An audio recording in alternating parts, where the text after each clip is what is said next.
'Twas the night before Christmas, when all through the house not a creature was stirring, not even a mouse. The stockings were hung by the chimney with care, in hopes that St. Nicholas soon would be there.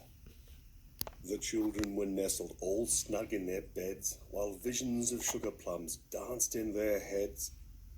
And Mamma in her kerchief and I in my cap had just settled down for a long winter's nap. When out on the lawn there arose such a clatter, I sprang from the bed to see what was the matter.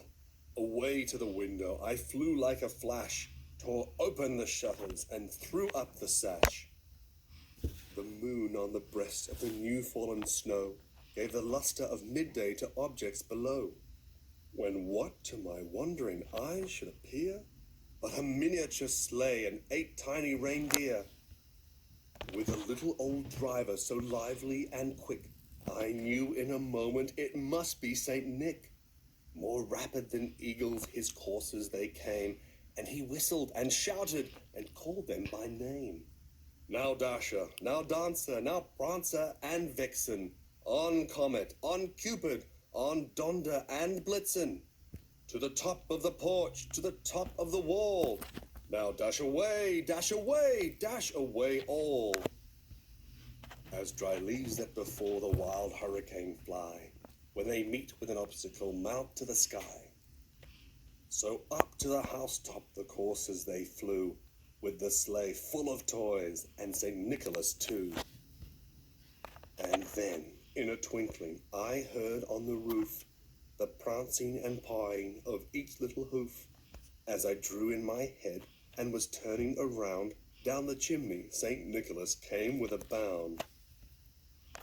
He was dressed all in fur from his head to his foot, and his clothes were all tarnished with ashes and soot. A bundle of toys he had flung on his back, and he looked like a peddler just opening his pack. His eyes, how they twinkled, his dimples, how merry. His cheeks were like roses, his nose like a cherry.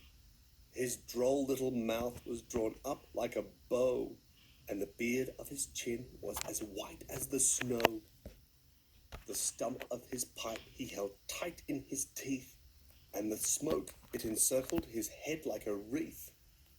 He had a broad face and a little round belly that shook when he laughed like a bowl full of jelly.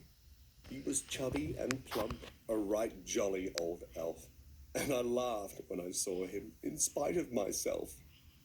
A wink of his eye and a twist of his head soon gave me to know I had nothing to dread. He spoke not a word, but went straight to his work, and filled all the stockings, then turned with a jerk, and laying his finger aside of his nose, and giving a nod, up the chimney he rose.